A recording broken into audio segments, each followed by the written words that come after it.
देख रहे हैं AM लाइव न्यूज, सदैव आपके साथ, सत्य के साथ।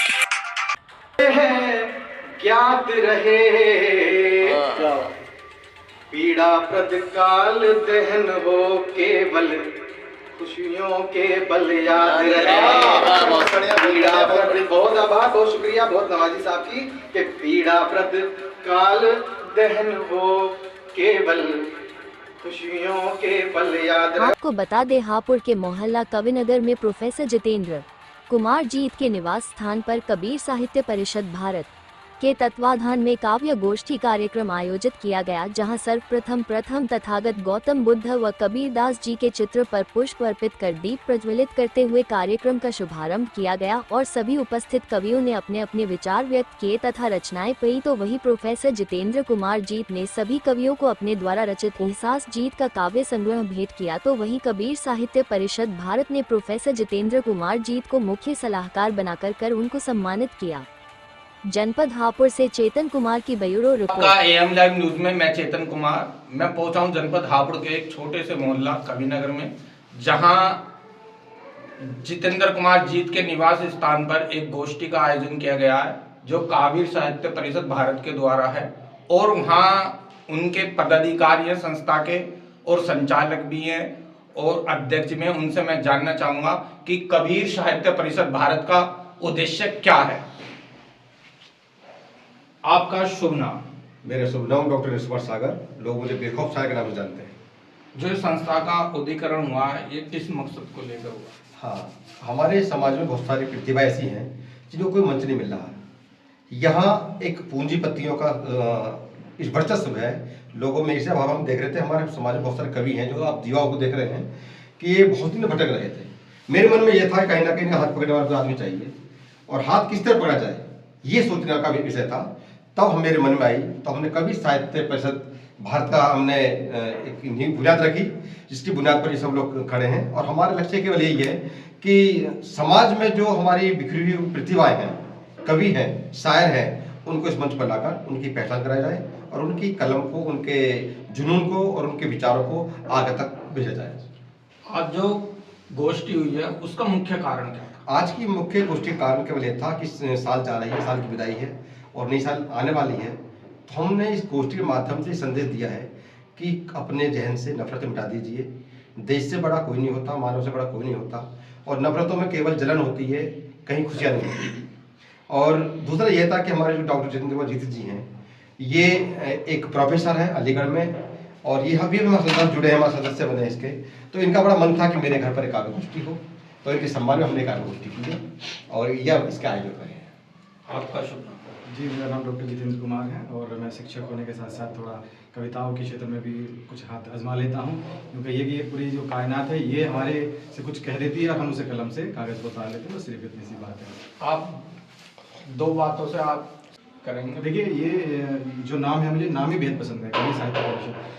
जो हमारे देश के दार्शनिक हैं, महान संत हैं और काव्य जगत के भी कलमकार बहुत बड़े रहे हैं, संत कबीरदास जी, उनके नाम पर ये हैं।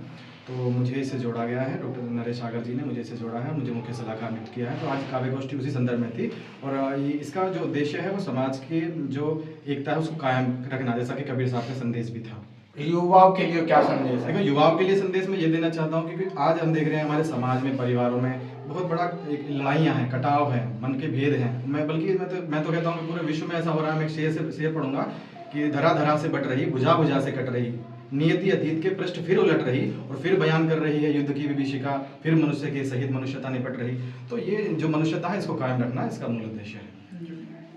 जैसे कि मैंने अभी बात करी है सागर साहब से और जितेंद्र जी से, और इनके बैनर पर एक चीज लिखी हुई है, कलम रखो निष्पक्ष तुम, करो राष्ट्र की बात, मानवता मन में भरे, दे प्रेम के सौगात। इसके उपलक्ष्य में बताना चाहेंगे डॉक्टर सुनील सरकार। देखिए, ऐसा है, जो साहित्य होता है, असली साहित्यकार वही होता है जो निष्पक्ष बात करे। जो दूसरों की गुलामी करते हैं, मुंह देखी बात करते हैं, ऐसे लोगों में साहित्यकार नहीं मानता। तो मेरा कहना यही है, जो साहित्य की बात करे निष्पक्ष करे और सच्ची बात कहे। धन्यवाद।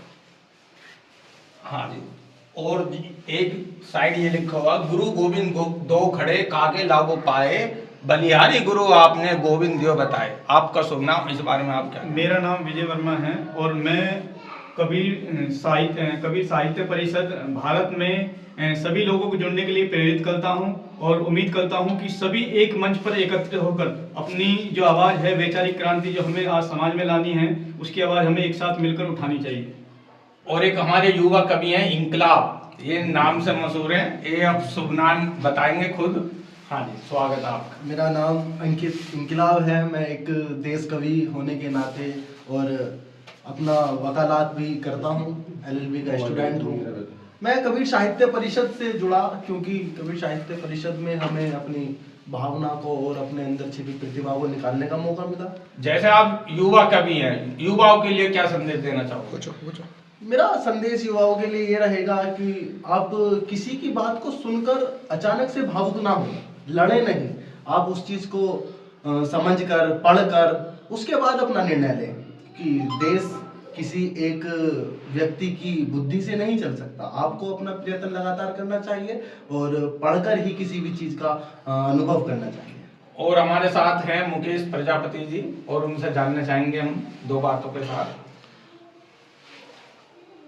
जी देखिए, सबसे बड़ा संदेश तो यही है कि राष्ट्र में एकता होनी चाहिए और एकता ही अखंडता होनी चाहिए। और जब हम सब एक हो जाएंगे, आपसी बैर खत्म हो जाएगा हमारा, तो ये है तो एक हमारा एक सुंदर समाज का निर्माण होगा। तो जिसे हम आंखों से देखने के लिए तरस रहे हैं, तो हमें आपसी बैर मिटाकर नए साल पर सभी से दुश्मनी मुक्त होकर अपना जो है आगे नए साल को मनाना है।